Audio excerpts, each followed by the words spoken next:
Hello everyone, my name is Adolfo Reveron and I'm gonna show you the my proposal for the dungeon generator. So let's go. I created it in a sub-level tool so that it's already uh, everything is already wrapped and packaged.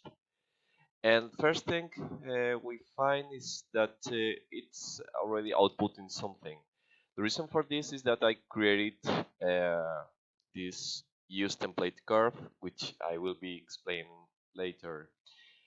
And as I stated in my document, I thought of the of a dungeon like basically as a path from going point A to B and taking maybe some walk arounds.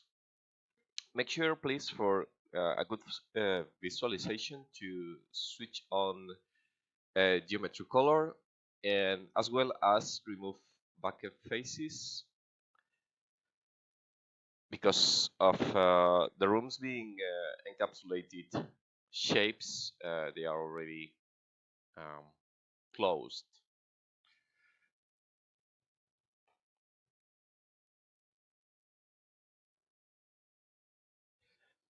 One of the first things we notice is that we already have some coloring code. What does this mean? So basically the white boxes are the rooms, the blue wires stand for the main route, and the colored uh, wires stand for alternate routes. And the way everything is built is based on a curve. Sorry. So the main goal when creating this tool on my side it was to be the most artist friendly possible while maintaining a good amount of control when designing the dungeon. Um, you can check here, moving to the interface of the tool, that you already have this output, which is the main and the first button, the first selection we need to make. And it already has a logical and sequential ordering so that we start from a prototype, then we promote it into a white box, and then we do the final we output the final result. Any of the main uh, elements, which are the rooms, the paths, and the alternative paths, can be already switched off at any point with some of these controls. This for the main route, alternate routes, and the rooms themselves. By the way, this red from red to green coloring means something, which is green stands for an exit door, and red stands for an entrance door. So that means that from this room, for instance, we can move to the next one, following the main path. But if the door is closed, we can already try one of the alternate routes, which might be this or might be this. We can fit the tool with uh, a custom user curve, and to do so, just uh, draw the curve you want to be using, and just fit it to the tool. And the tool actually works in 3D space, but of course the more extreme the the heights are, the higher is the possibility for great results. Let's try something like this.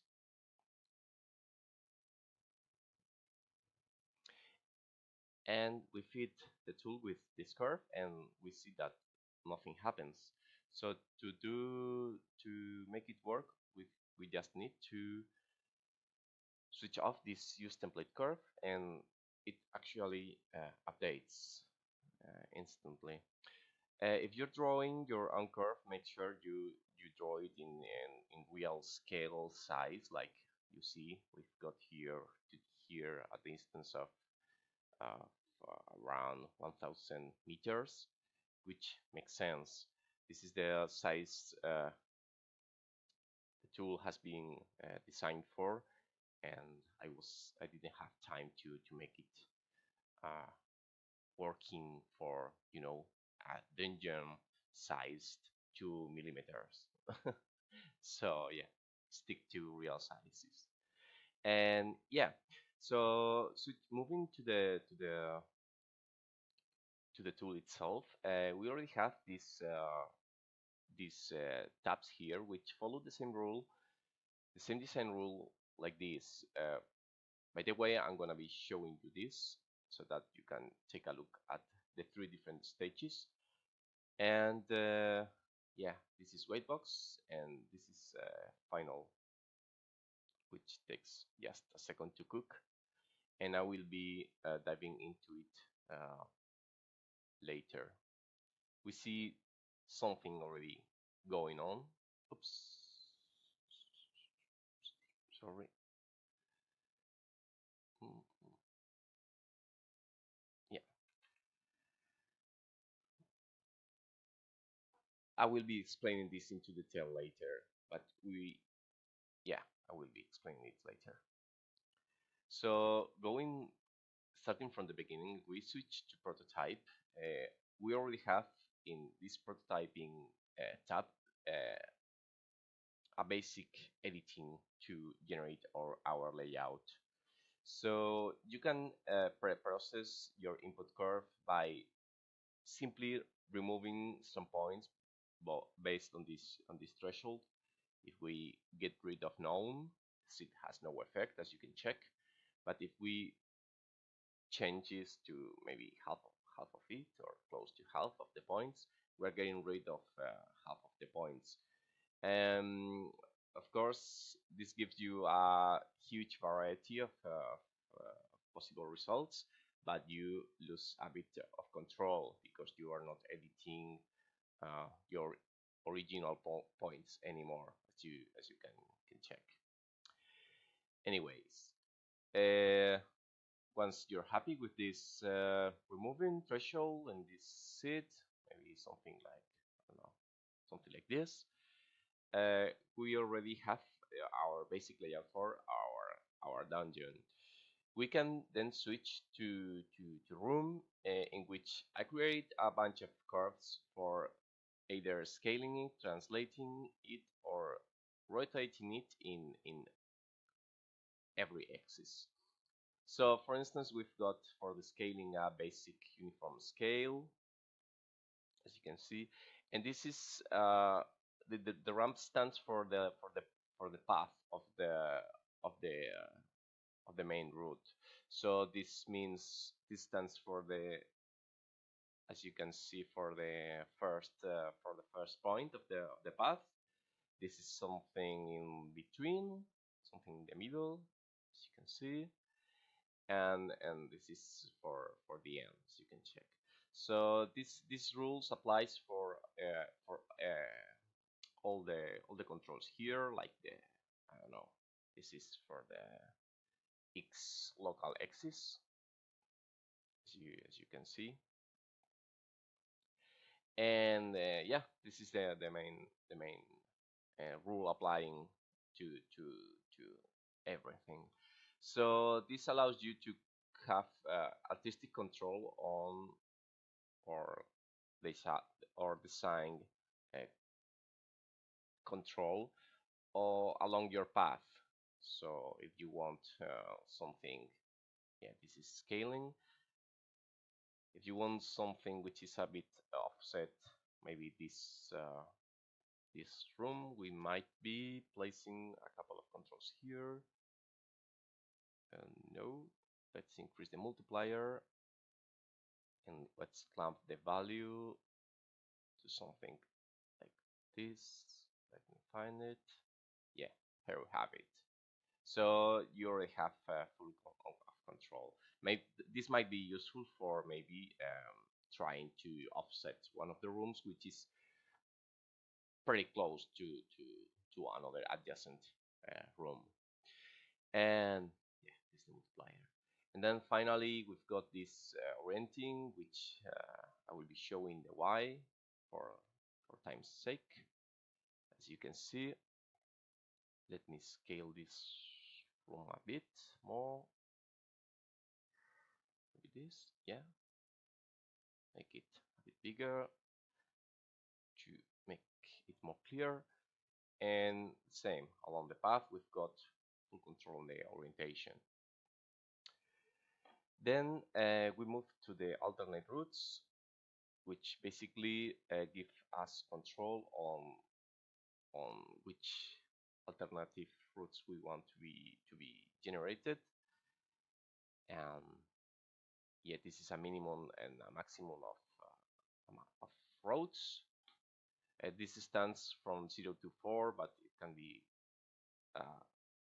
as much as you want. And you might notice that if we increase this a lot, at some point it's not creating more routes, and it's because the algorithm tries to already remove uh, overlapping curves, as well as it tries pointing only till the maximum amount of rooms we really have, which makes sense. And yeah, maybe through routes it's good, but we might not be happy with these alternative routes, and we might be clamping the the the birthing of these routes. So I created this clamp control so that we are basically clamping the first room where these routes are being created, and this is the other end. If I switch this, if I tune this lower, I'm clamping the birthing, so that if I do something like this, all the roots are gonna be creating something in between, not from the very beginning. Maybe you, as the level designer, you don't want to have an alternative route since the very beginning, so that could be the use of it. Remember, all this output is being generated by the input curve, so we can try creating something really crazy, like let me try something. Let's create I don't know, a 200-meter height curve line and unspiral out of it.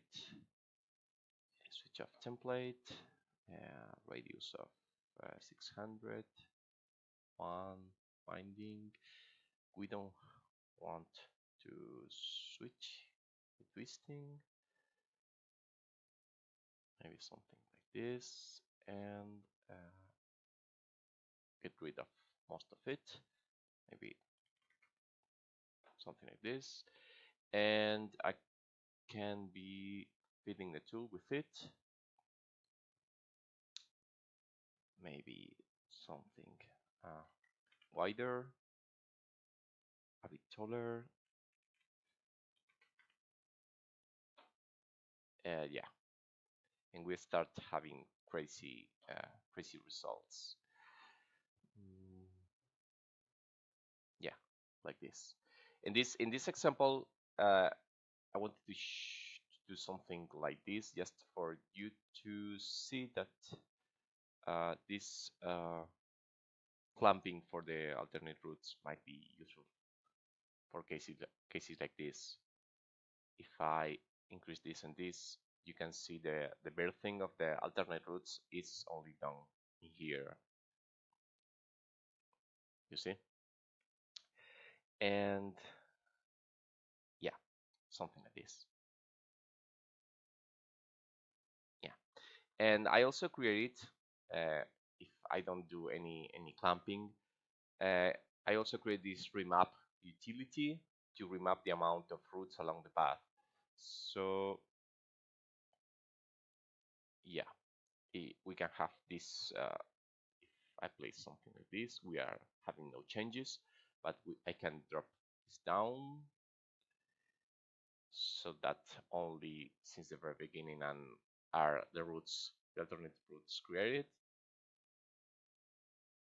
and something like this. So what this means is that in the middle area, which is this, no alternate routes are being created, which we can see it's true. The tool is only connecting from the beginning till the very end, as you can see with these long lines. But let's forget about this by now, and let's switch to white boxing. I switched this as well, and well, in this white boxing stage, I just added a few controls to uh, the the routes themselves. Yeah, this is just scaling the profile of these routes of these allies, the radius, the amount of divisions, well, and the same for the alternate routes. As you can see here, nothing too fancy. And yeah, I just basic dithering to to make the view a bit clearer for the alternate routes. Yeah, and yeah, this is I forgot to mention this is the scale of the dithering. Yeah, as you can see here. And then we move to the doors, and this is gonna be visible in the final stage. So I forgot to move this to the final, like wrong. So yeah, let's go to final. It takes a bit to cook, and yeah, for each room we already have a lot of things created. This output I'm creating, it covers my goal when doing this was to cover the basic brief statements, which was to create open and lock doors and to have some keys to unlock them. But I wanted to add just a bunch of visual results just to for you to get a better idea of my current knowledge of the software. So yeah, don't expect nothing too fancy. Yeah, and we've got these four sections in the final tab, which stands for the floor, in which I basically do some I created some vertical beams, some fracturing in the floor, and we already have some controls. Let me lower a bit the amount of rooms because it takes a bit to cook. So yeah, from prototyping path remove, I'm gonna get rid of 77%, and hopefully this is gonna be a bit more responsive. Let's go to a room like this one. Yeah.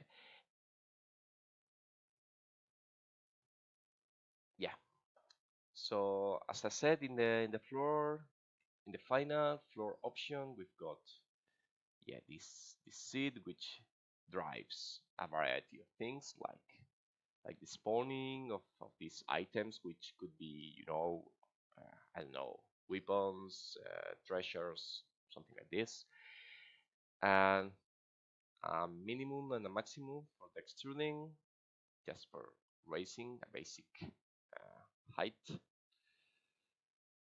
This is just a multiplier, something like this. Then the items, which, yeah, I just plugged. I created three or four basic shapes, which are, as you can see, swapped. Minimum, maximum scale, nothing too fancy. A minimum of objects and a maximum of objects. Yeah, as you can see. And yeah, the same for the beams, just for practicing and showcasing purposes, which yeah, is this. Every result is unique per room, and this orientation, which yeah, I did it one way or the other.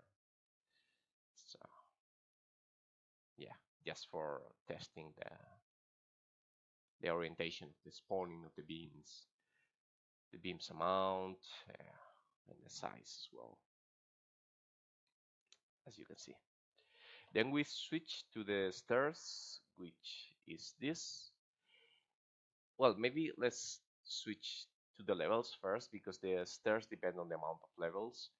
And yeah, automatically for every room I'm creating some levels, which this is the maximum, and this is the seed, sorry, for getting rid of some of those levels. And as you can see, yeah, that's the thickness of the level.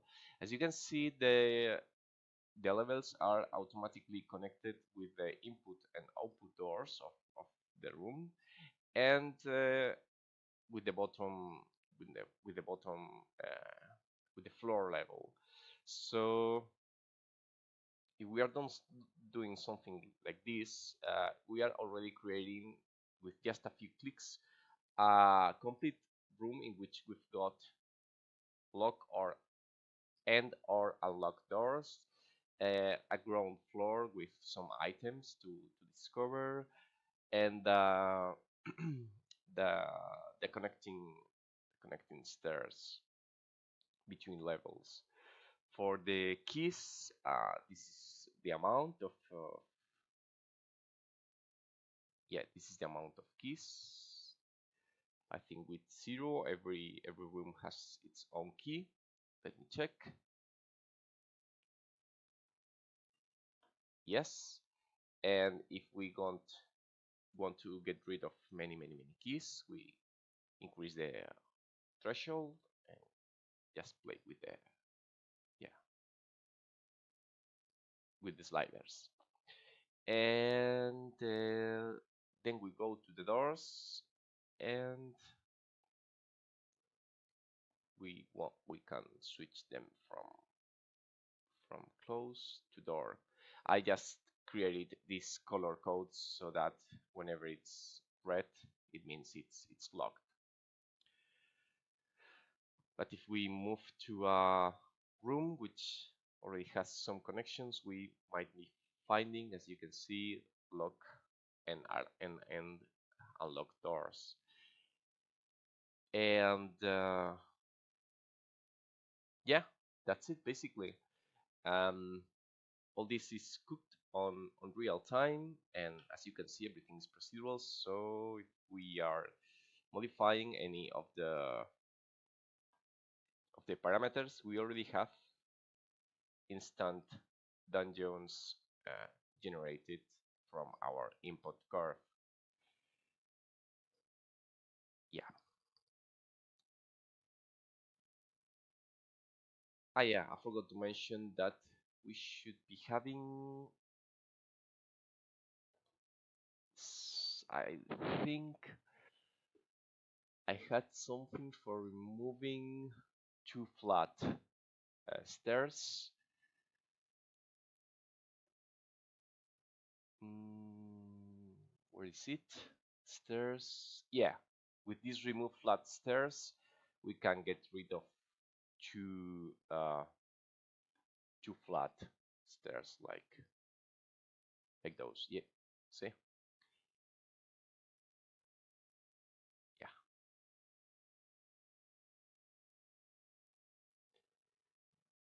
So yeah, that's uh, that's it. I think I hope you enjoyed it, and yeah, let me play let me play a bit more with this because it's so funny, and I hope you enjoyed it as much as I did with when creating it.